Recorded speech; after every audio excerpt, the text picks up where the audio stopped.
¿Por qué unas dictaduras se caen y otras no? Nos los preguntamos muchas veces y decimos, bueno, ¿cuál es la fórmula? ¿Cuál es esa ecuación que funciona en unas y en otras no? Porque hay dictaduras como la de mi país, como Cuba, que lleva tantos años ahí. ¿Por qué no se acaba de despejar la X de esa ecuación? ¿Por qué no acabamos ya de ver el resultado de ese problema final y decir ganamos a la matemática? Y ahí sigue. Algo estamos haciendo mal, algo están haciendo bien ellos. Hay una fórmula que a ellos le va muy bien y que a nosotros no, de verdad, no acabamos de entender y la seguimos repitiendo por una década, por la segunda, por la tercera, y decimos, bueno, ¿qué, qué está pasando? ¿Cómo lo podemos entender? Y eso es algo que con lo que yo quiero hablar, porque yo mismo me he hecho esa pregunta muchísimas veces, y tengo con nosotros una vez más, porque le tengo que dar la bienvenida y estoy muy, muy, muy feliz de que esté una vez más aquí con nosotros, un politólogo que chapó. Cuando abre la boca todos aprendemos. Él ya ahí se está riendo de donde está Julio Chilling. Bienvenido. Un placer, Maricel, estar contigo. Imagínate tú, después de esas expectativas que elevas, tengo que hacer Agárrate. un trabajo extraordinario. Agárrate, exacto. Para las personas que nos están viendo, Julio Chilling es muy querido aquí, sobre todo en Miami, en muchas partes del mundo. Es una persona, como digo yo, cuando quiero elevar mucho una persona, pero de verdad le elevo, que es un cerebro con paticas, que va caminando. Es un libro caminando. Y aquí les digo, Julio Chilling, yo lo tengo que siempre leer, porque es demasiado y no me acuerdo. Julio Schilling es politólogo, autor, columnista y director de Patria de Martí y de Cuban American Voice. Ha escrito 14 libros, incluyendo Dictaduras y sus paradigmas. ¿Por qué algunas dictaduras se caen y otras no? Y de ahí agarré yo el título para esta entrevista. ¿Por qué unas se caen y otras no, Julio? ¿Por qué unas dicen hasta aquí y la de nosotros sigue ahí y ahí y ahí y no vemos el final del túnel? ¿Qué pasa? Quiero que sepas que, Bari, primero, muchas gracias por la invitación. Es un placer, Maricel, estar haciendo estos espacios contigo. El mío también. Quiero que sepas que varias personas incluso que respeto mucho, me han dicho, tú sabes que tú fallaste poniéndole el libro, el subtítulo, ¿por qué algunas dictaduras se caen y otras no? Y el título del libro, Dictaduras y sus paradigmas. Me recomendaron, debías haber puesto el subtítulo como el título y el otro del subtítulo porque es mucho más, capta la esencia y el interés y vas más al enfoque porque es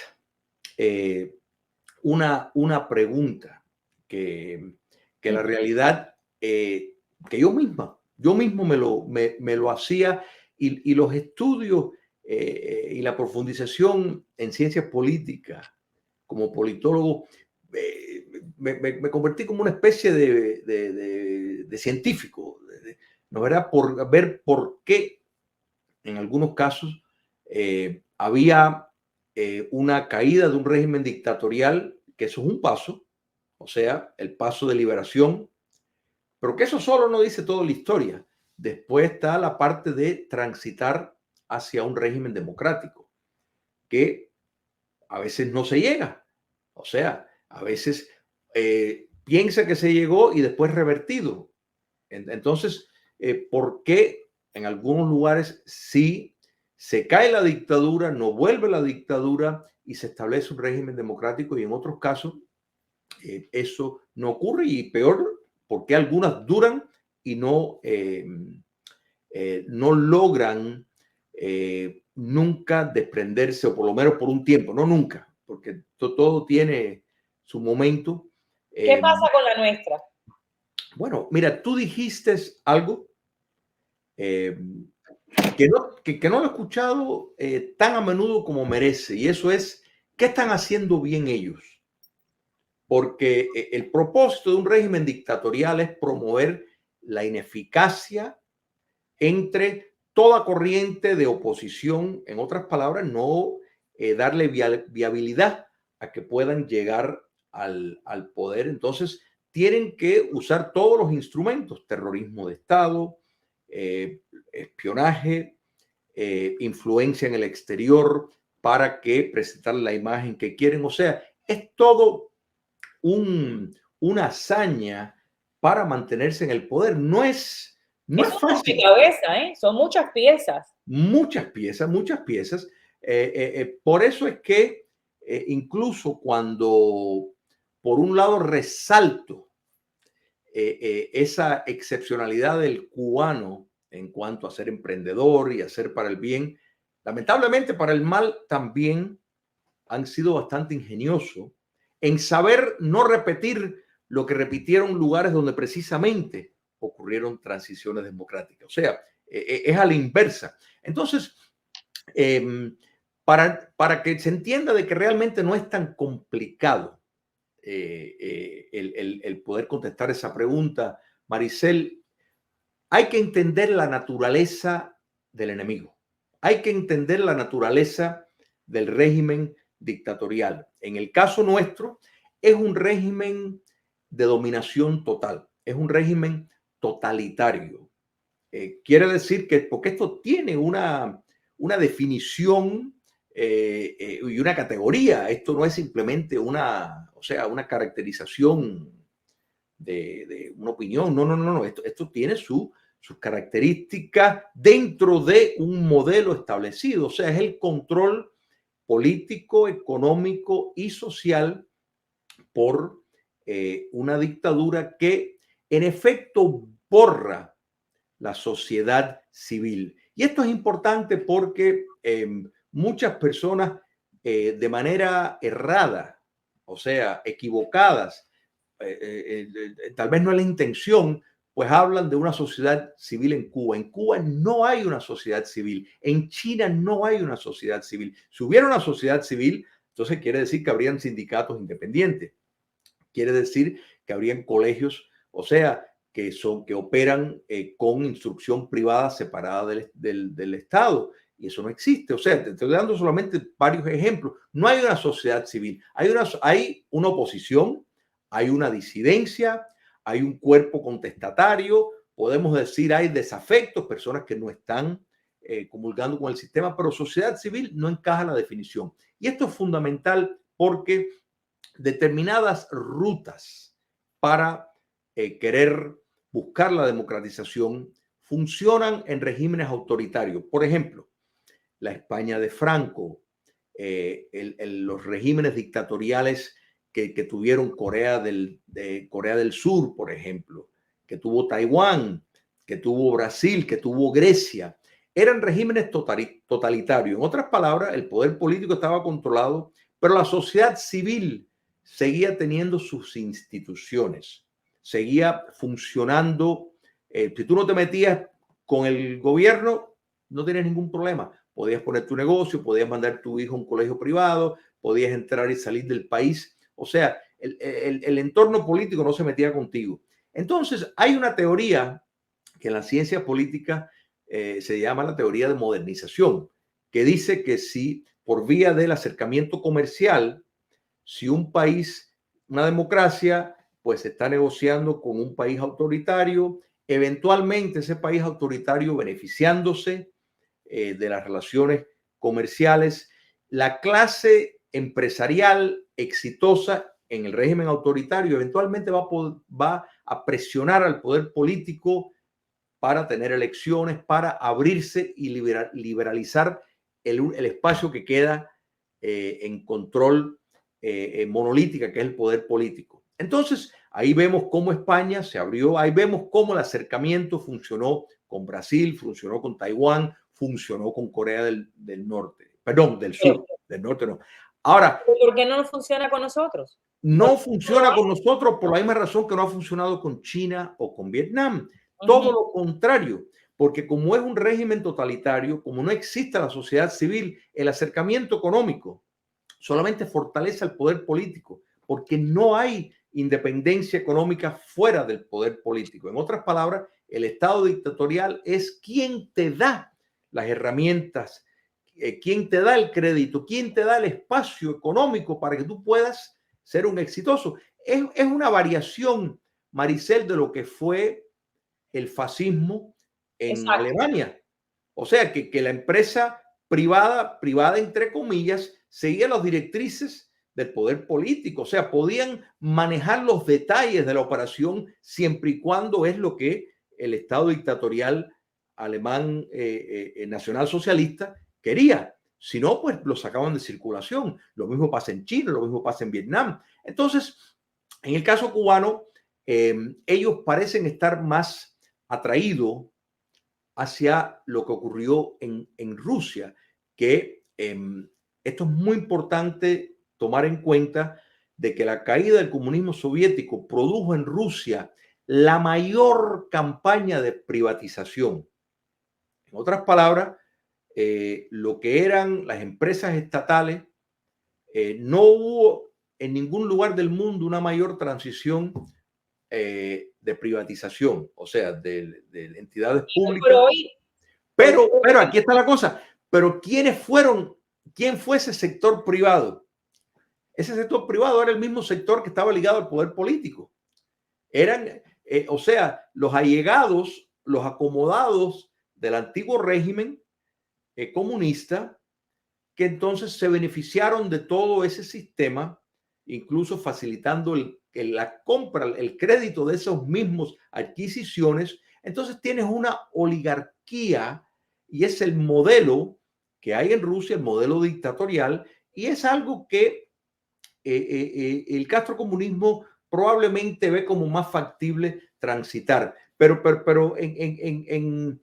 se caen las dictaduras, y fíjate que no hay que ir tan lejos. Tenemos, por ejemplo, aquí mismo en nuestro continente, Nicaragua. ¿Qué pasó en Nicaragua?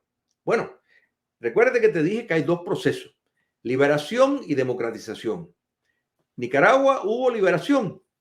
Los sandinistas perdieron las elecciones, pero perdieron las elecciones no es porque ellos quisieron ir a elecciones. Hay que recordar que había una guerrilla armada a millas de Managua amenazando el poder político con asistencia de los Estados Unidos. Entonces, quiere decirlo, los sandinistas se dieron a tener elecciones porque había de nuevo, tenían una amenaza de que podían perder el poder por factores armados. Entonces, accedieron a eso, pero ¿cuál fue el gran fallo en Nicaragua? El mismo que hubo en Rusia, el mismo que hubo en todos los países donde no tuvieron transiciones exitosas. Y eso es, no se ilegalizó el partido dictatorial, el partido comunista, no se hizo una profundización de los criminales que cometieron, no hubo un proceso de justicia. La justicia transicional es una pieza fundamental, no en la liberación, porque la liberación es que cae el régimen, sino en transitar hacia una democracia. Esto es muy importante entender. Yo te quiero interrumpir en algo y voy a pedir disculpas a todas, ninguna.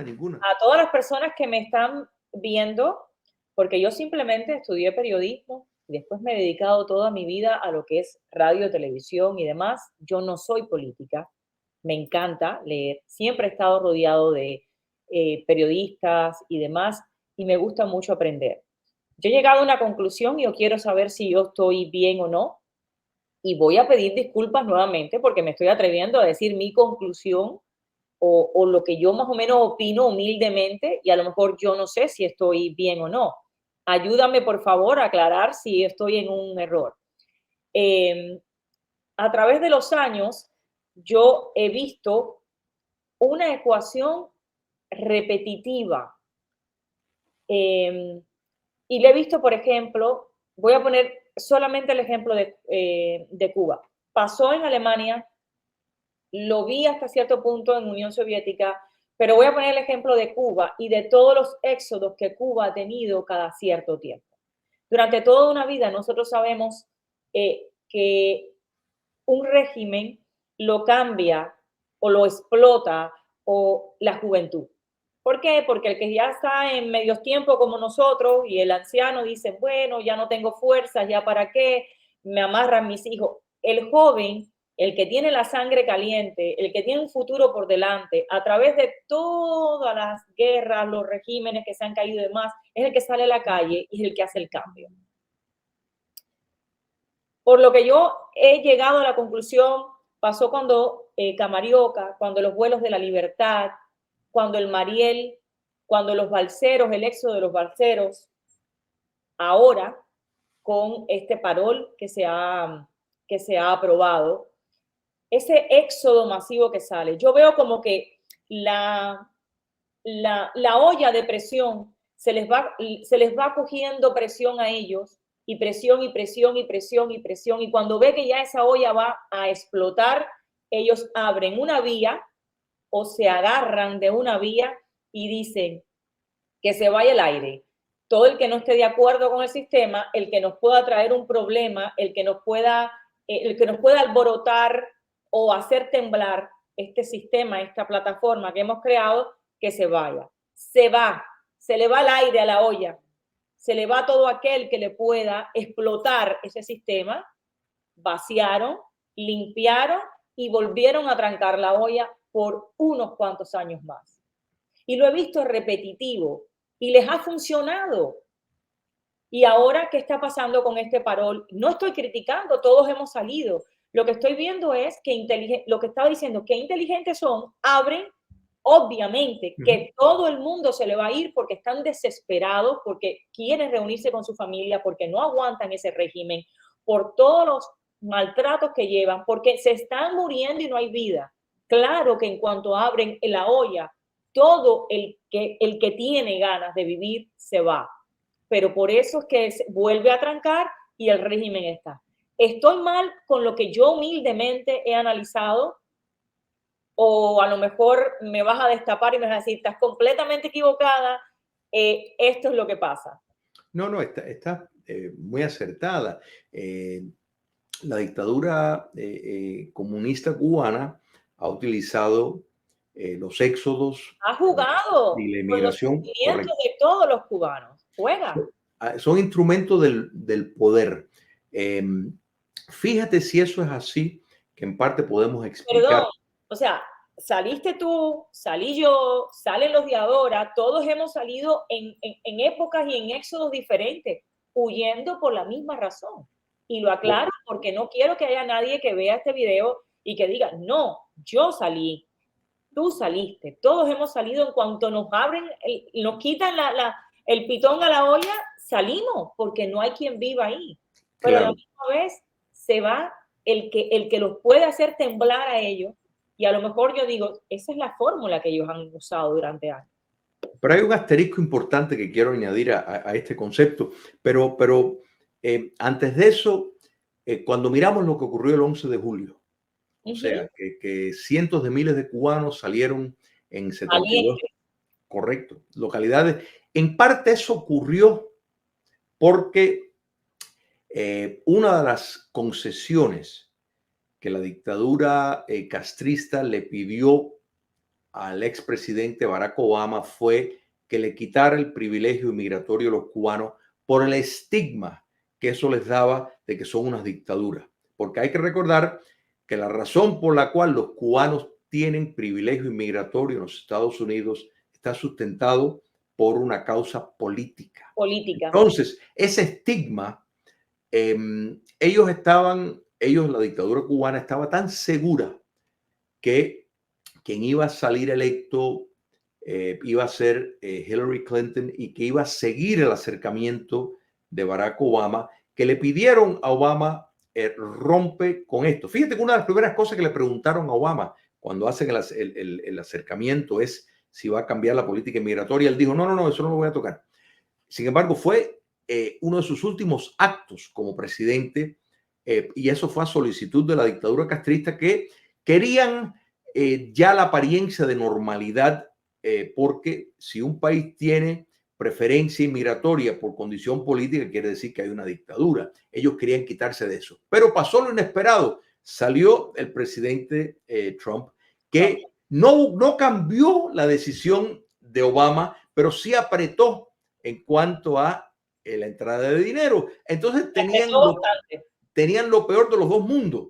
Entonces, fíjate que ocurre el 11 de septiembre, el 11 de julio, perdón, y ya para noviembre abren la válvula por Nicaragua para que salgan, pactan con López Obrador en México para asegurar el traspaso de los cubanos. No solo crear una crisis en la frontera sur, sino realmente es un intento de colonizar a la nación cubana fuera del territorio con personas que van a estar mandando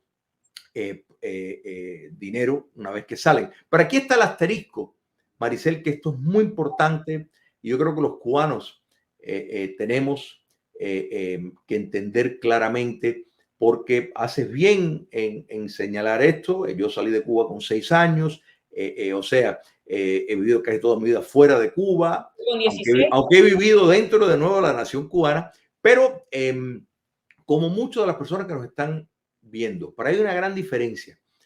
La diferencia es esta, o sea, o no diferencia, sino hay que tener esto en cuenta. La razón por la cual yo, tú y los que están llegando tienen cierta preferencia de entrada inmigratoria es por el factor político de venir de una dictadura comunista. Entonces, si eso lo tenemos claro y aceptamos ese privilegio, en otras palabras, hay una cola. Aquí está la cola de todo el mundo y aquí está la vía rápida que entran los cubanos, incluyéndome a mí.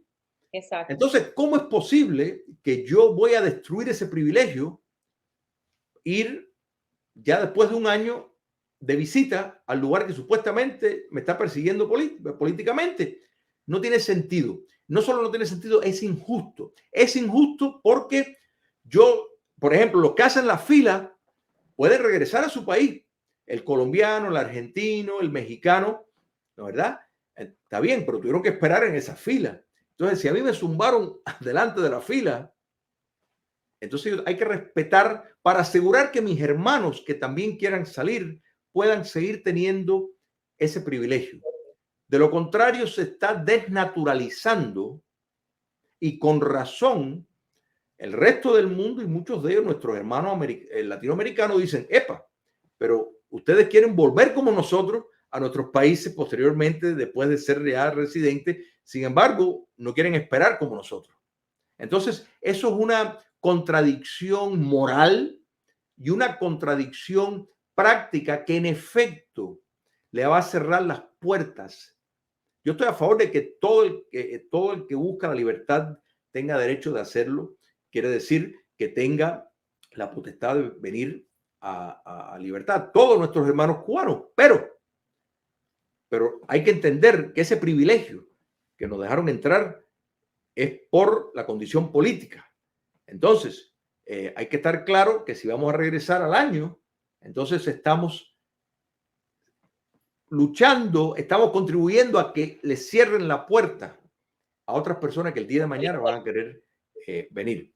El asterisco es simplemente un punto moral en el sentido que yo creo que es muy importante entender, porque si no, porque se tenga un sistema de doble vía. O sea, si alguien quiere regresar al año, me parece bien que haga la cola con el argentino, con el mexicano, con el peruano, con todo el mundo, que haga la cola y que espere, así puede regresar al otro mes si quiere.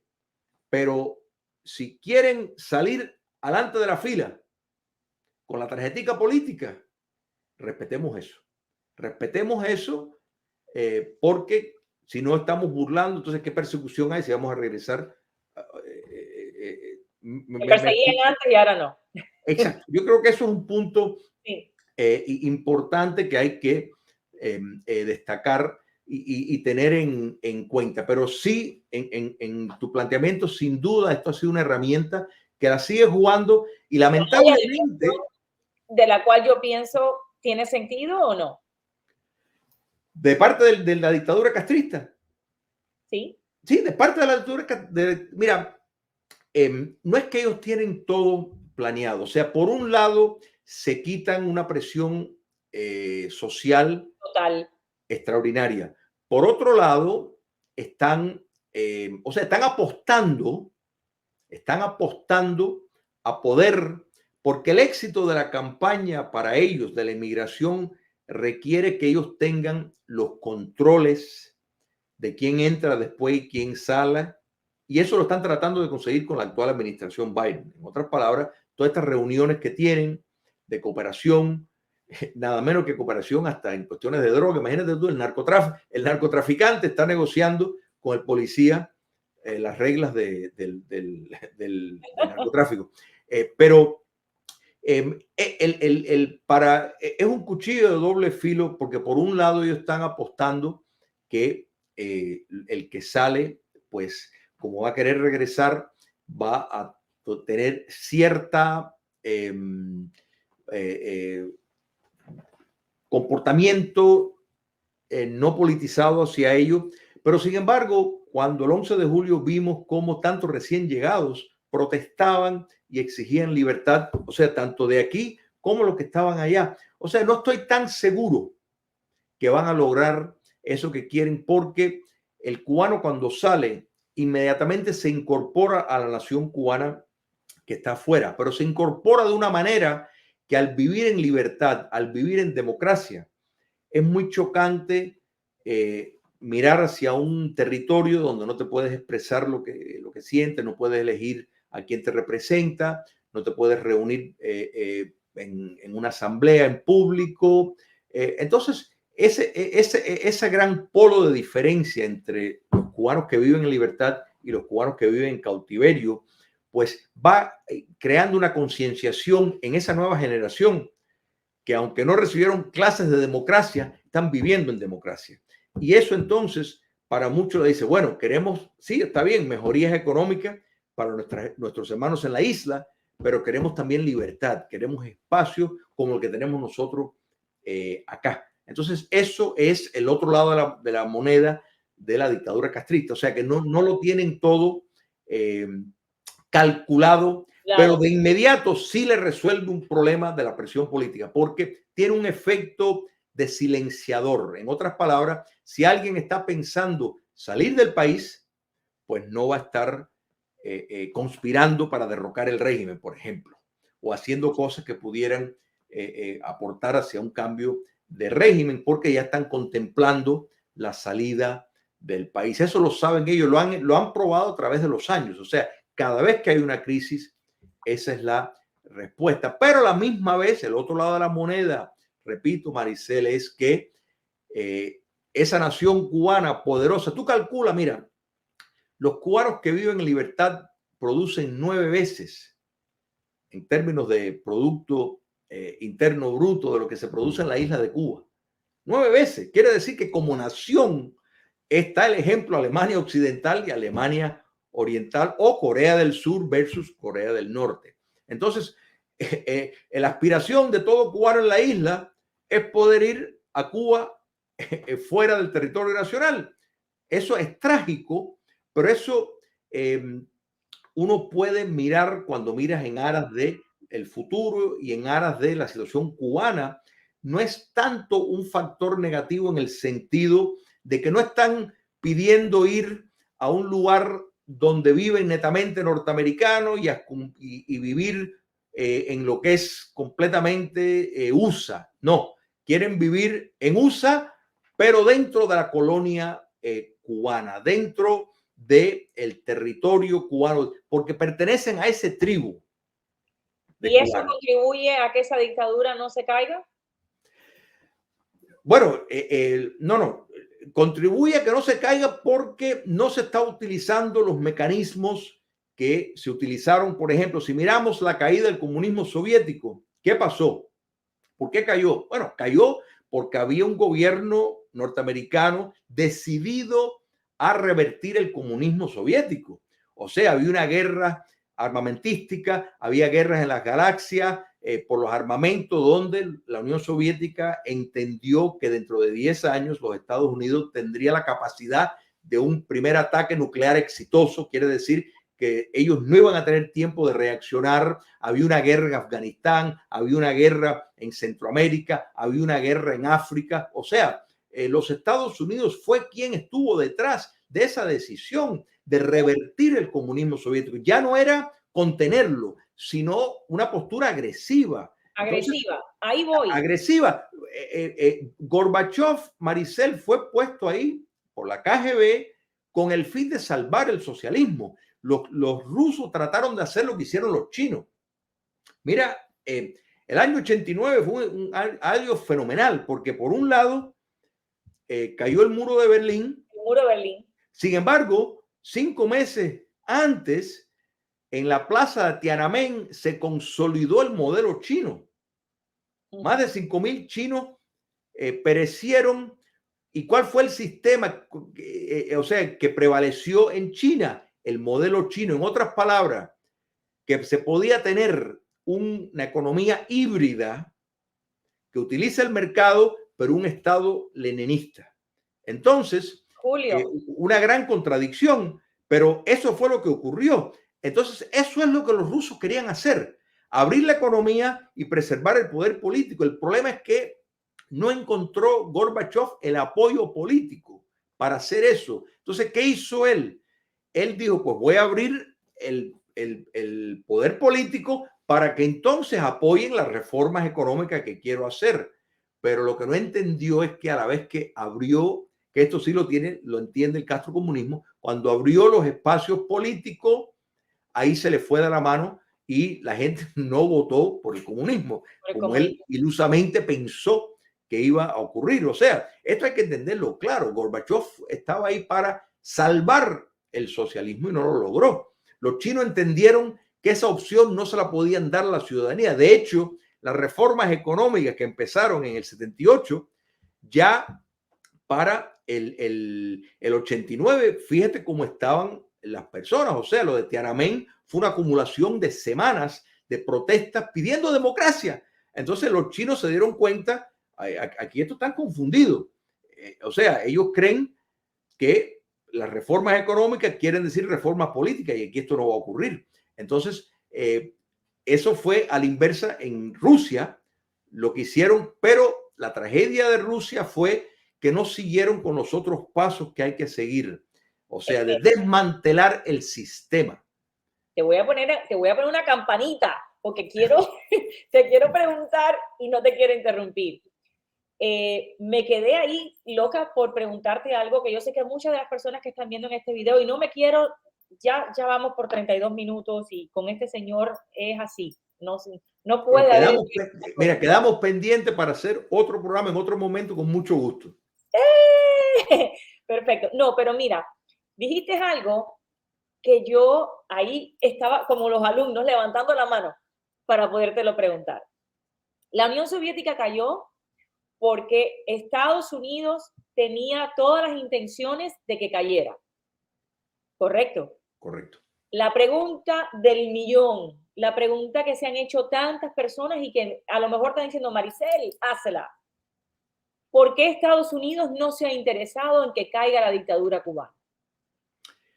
Porque los Estados Unidos, porque la dictadura castrista, lamentablemente, ha sido muy exitosa en penetrar los foros, los espacios políticos en los Estados Unidos. Y podemos empezar precisamente cuando está alzado Fidel Castro en Cuba, donde habían operativos de la inteligencia soviética dentro del Departamento de Estado que falsificaban la información acerca de la relación que los hermanos Castro tenían con la inteligencia soviética. No solo Raúl Castro, sino también Fidel Castro desde la década de los 40. Entonces, los reportes que le estaban dando a la administración de Eisenhower era que era un nacionalista, pero que no era comunista. Eso era mentira.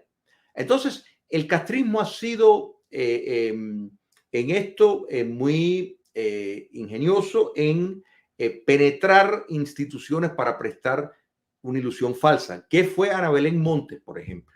En una era más moderna, desdibujando la realidad, promoviendo la desinformación. La desinformación es una de las mayores armas del comunismo internacional a través de la historia.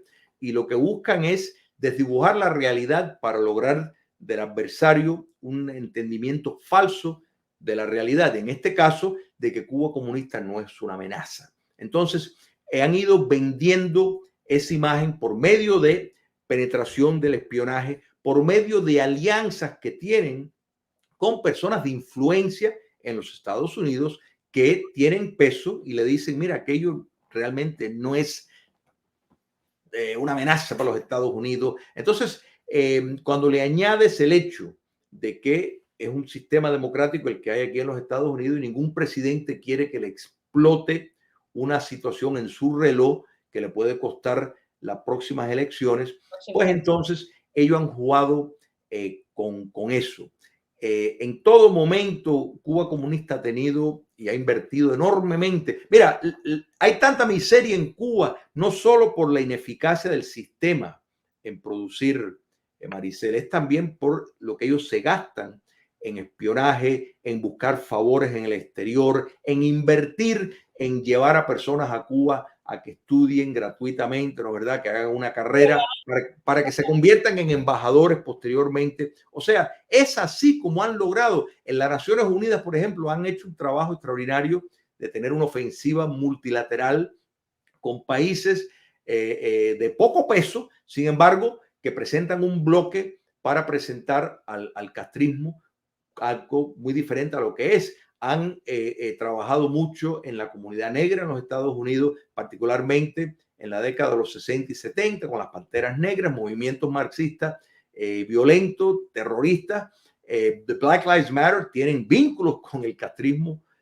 O sea, esto es la manera en que ellos han operado y siguen operando. Tienen organizaciones de pantalla en todo el mundo, pero muy particular en los Estados Unidos, que buscan promover una imagen falsa de la realidad. Entonces, es ahí donde podemos ver la explicación de por qué no ha habido una decisión más decisiva. Y podemos tomar modelos concretos. Por ejemplo, ¿qué pasó con el proyecto de liberación que se había trazado bajo la administración Eisenhower para que cubanos de Cuba entraran en Cuba en una expedición para liberar? Bueno, ¿por qué cambiaron de plan, de ir a un lugar que era más factible, donde ya había una guerrilla armada en Cuba, en el Escambray, y deciden meterlo en un pantano donde es fácil? Eso fueron decisiones catastróficas, por no usar otra palabra, mala palabra. Toda esta metedura de pata, el embarque de Kennedy a última hora.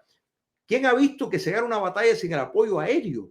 Entonces, todas estas cosas ocurrieron por la presión de personas muy influyentes en el gobierno norteamericano que tenían, que metieron por un lado el miedo de que iba a empezar el mundo, por otro lado, relatando de que realmente no era una amenaza, que Fidel Castro lo que era un nacionalista, que había que entenderlo. Toda esta apología a la falsedad siguió los propósitos del castrismo. Entonces, esto ha trabajado a su favor. Entonces, es muy lamentable, pero en eso ha sido un fallo de la política norteamericana que le ha salido muy caro, porque América Latina entera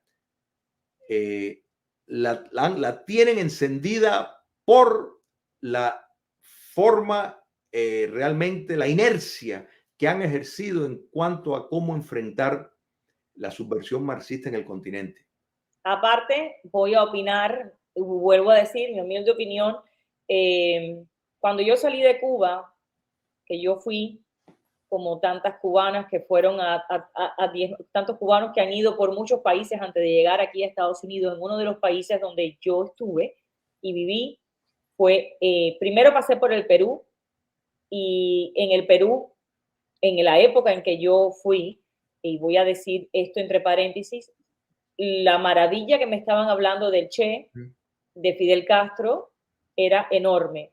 Después estuve en Ecuador y era un ídolo, Fidel Castro. Panamá, y te puedo seguir diciendo porque antes de llegar aquí pasé por muchos países. Lo que quiere decir que la política y la imagen exterior que tienen, mi familia vive en España y tengo primos de los cuales de la generación más joven no creen en una dictadura, no creen en que estén las cosas tan malas, porque claro, obviamente cuando vas como turista, ellos, o sea, yo siempre digo que Cuba es como una señora mayor llena de botox. O sea, tú ves la cara pero tú no ves de ahí para abajo. Tú ves esa cara bien pintada, esos edificios, esos hoteles, esas playas. Vete 5 cuadras hacia atrás y vas a ver la realidad cubana. 5 cuadras nada más. Pero eso es lo que ve el mundo, eso es la imagen que ellos han exportado. Y es difícil para un gobierno como este ir en contra, si uno que es cubano, que ha vivido eso, que lo ha vivido, que lo ha palpado, muchas veces tienes que discutir con esas personas y decirles, no, tú estás equivocado. ¿Qué va a hacer un gobierno? Es que fíjate, Maricel, ¿tú realmente crees que un peruano, un ecuatoriano o un español, de no haber una maquinaria de propaganda como la que tiene el castrismo, se va a tomar el trabajo de hacer un análisis, por ejemplo, de cómo está la educación o la salud en Cuba? No, pero todas estas son las mentiras, porque de nuevo, si usan las cifras oficiales de Naciones Unidas, nada más que tienen que ir un poquitico más para atrás y ver cómo estaba en relación a Cuba en el año 58. Es más, si lo comparas, por ejemplo, con Brasil, con El Salvador, que tenían la mitad de la población que no podía leer y escribir, y hoy en día casi todos pueden leer y escribir, y no tuvieron que atravesar con el comunismo, uno diría, por eso sí fue un logro. No lo de Cuba, que ya tenía básicamente un 80% de la población que podía leer y escribir. O sea, todo esto es parte de la maquinaria sofisticada, pero barata, material barato, fácil de digerir, que apelas a las emociones, y en eso invierte el castrismo. En eso invierte el castrismo. No es que todos estos ciudadanos a través del mundo se han interesado por Cuba y han hecho un estudio realmente objetivo de la realidad. No, apelan a las emociones con maquinaria de persuasión barata, pero efectiva. Barata quiero decir, no usan el lenguaje, apelan a la emoción de los pobres aquí, pum, pum, pum. Pero entonces, eso ha funcionado y presenta embajadores que ponen presión en sus gobiernos para que no le metan sanciones a la dictadura, no al pueblo cubano, sino a la dictadura cubana. Pero voy yo a cerrar, ya porque tengo que cerrar, Julio. Los libros de socialismo, de marxismo-leninismo, el socialismo es perfecto en cuestión de libros, lo pintan muy bonito. A mí me gusta el capitalismo, le he enseñado a mis hijos el capitalismo, creo que es correcto y es por derecho. Si tú estudiaste, si tú te sudaste, si tú te chivaste, para decirlo de esa manera, no decir la palabra cubana, 5, 6, 7 años estudiando, que tú el día de mañana recojas los frutos, si eres un doctor, un abogado, de lo que tú sufriste, y no te, que a la larga tú como doctor o como abogado recibas lo mismo que el que no estudió. Entonces, para mí, el socialismo pintado está muy bonito, pero no funciona. Ahora, yo lo único que le puedo decir es a todas las personas que nos están viendo que nos cuesta trabajo decirles en esos países que esa imagen que venden de esa Cuba no es la correcta, que es entendible si eso hubiera pasado años atrás, hace 15, 20, no, hace 30 años atrás, 20 años atrás, lo entiendo. Ahora, con esto que tengo en la mano, que es la herramienta más maravillosa que tenemos hoy en día, que sí se ven los TikToks, los videos en Instagram, en Facebook, que sí se está destapando y se están poniendo los videos de la cruda realidad cubana. Yo creo que si te guías por un libro que está obsoleto, guardado en una biblioteca, que han probado ese libro, ese formato en muchos países y no ha funcionado, y te niegas a ver lo que se está poniendo en esto, yo creo que entonces te estás negando y te estás dejando guiar por una pasión y no por una razón. Porque esto lo está denunciando todo y los cubanos están valientes y lo están poniendo. Se está por primera vez en la historia sacando a la luz lo que está pasando a través de esta herramienta. Entonces, no hay peor ciego que el que no quiera ver, Julio. Así es. Y la realidad es que no hay nadie más efectivo que demostró el fraude del marxismo que el propio Marx, porque todas sus predicciones, las predicciones de las cuales se basó todo su formulario, ninguno llegó a realizarse. Es más, todo lo contrario. Ocurrió todo lo contrario a todo lo que él dijo que iba a ocurrir. De modo de que esto ha sido simplemente un viaje sentimental, lamentablemente promovido desde el poder político con el cañón de un rifle y metido por la fuerza, tocando teclas a las emociones de la sociedad. Exacto. Pero lamentablemente es un gran engaño, un gran fraude. Y son muy, muy inteligentes. Hace Sí. muchos años atrás, recuerdo que estaba sentada en una sala de redacción cuando empezó todo con Venezuela y Hugo Chávez. Ex colegas que trabajaban conmigo en ese entonces, venezolanos, no creyeron que eso iba a pasar. No creyeron lo que venía. De hecho, nos criticaron, nos dijeron, hoy por hoy, todos nos dicen tenían razón. O sea, estamos viendo el modelo de lo que ha pasado en muchos países como Venezuela, un país extremadamente rico y hoy tan pobre que da grimas, da pena y todo lo que ha pasado. Entonces, el negarnos a lo que se ve en las noticias y a lo que se publica acá es como dije, por favor, hay muchos ejemplos de muchos países y hay mucho que buscar. Siéntate un tiempito, empieza a buscar y antes de apasionarte por un modelo obsoleto, mira la realidad. Eso es lo que yo opino. Julio, gracias. Dijimos que le íbamos a hacer corta, pero sí, mentira. Sí. Esto es imposible contigo y conmigo. Ay. Pues un placer, Maricela, estar contigo y de nuevo hacemos otro mes que viene con mucho gusto. Con mucho gusto. Bueno, vamos a intentar tener a Julio lo más que podamos. Estos temas son apasionantes. Me encanta. Ya lo saben, porque unas dictaduras se caen y otras no. Lamentablemente, la dictadura cubana está muy arraigada, muy inteligente, ha sabido mover sus tentáculos como todo un pulpo y esto no es de ahora. Desgraciadamente hay que reconocer que desde que estaba ya Fidel en la Sierra Maestra, ya esos tentáculos se estaban moviendo y es como una ceiba. Vemos la ceiba que tienen esas raíces tan grandes que levantan hasta casas. Esa es la dictadura cubana y hoy por hoy hay que reconocerlo. Fueron muy inteligentes cuando lo estuvieron creando. Julio, gracias una vez más. Un placer, Maricela. Por ayudarnos a entender, por conversar estos temas. Nos apasionamos un poquito siempre porque lo tenemos en la sangre, pero hay que darnos cuenta de lo bueno y de lo malo. Gracias por estar en Al Tanto con Maricel. Un gusto siempre. Y a todos ustedes siempre digo lo mismo. Bueno, suscríbanse, compartan el video y están libres ahí para opinar todo lo que quieran. Gracias por estar con nosotros. Hoy me encuentro